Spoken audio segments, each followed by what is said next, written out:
Brought to you by Penguin.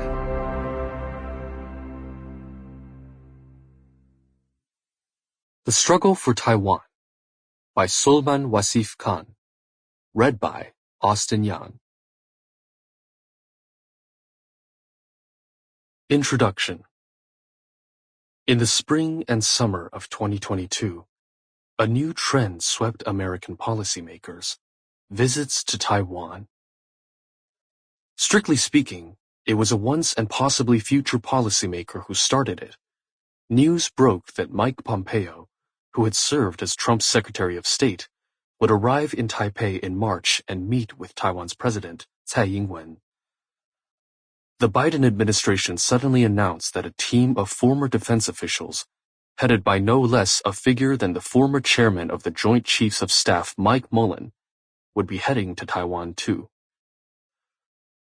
The delegation arrived just before Pompeo.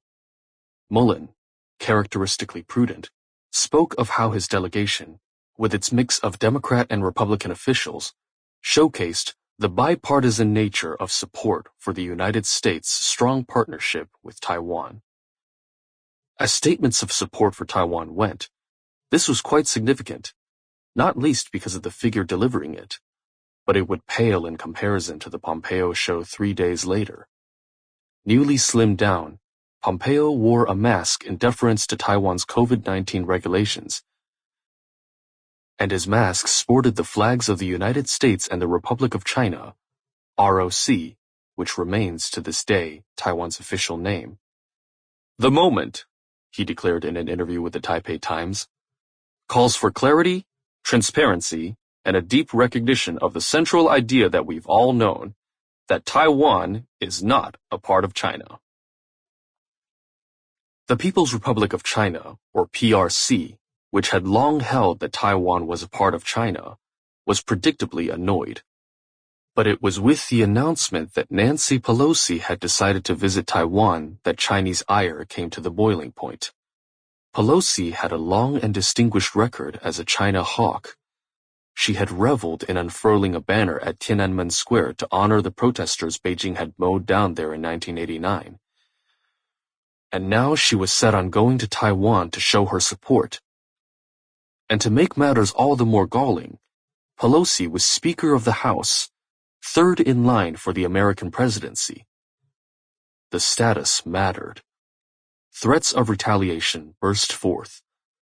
Hu Xijing, the editor of the nationalistic Chinese tabloid Global Times, called for Pelosi's plane to be shot down. This was unusual. In general, Beijing has been fairly good at keeping propaganda under control. One could threaten, but only within limits. The notion of taking a plane down was taking things too far. It suggested that somehow, somewhere, the governance machine in China was not working quite as it should. The Biden administration announced that the American military was opposed to the Pelosi trip. None of this stopped Pelosi. She landed in Taipei to rapturous applause and Taiwanese hailing her as the celestial mother of the western skies. One enterprising Taiwanese politician celebrated her arrival by treating citizens to democracy fried chicken. The PRC did what it always does when most annoyed with Taiwan. It started off another round of military exercises and launched missiles across the Taiwan Strait. And the missiles had the same effect they always have on Taiwan's behavior.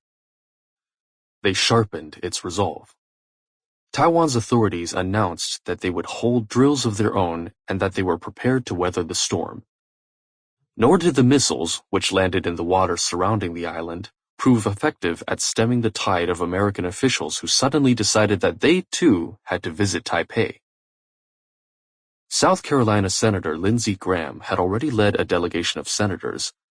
Now came the energetic Ed Markey of Massachusetts. Eric Holcomb of Indiana made sure that state governors were represented. Pompeo returned.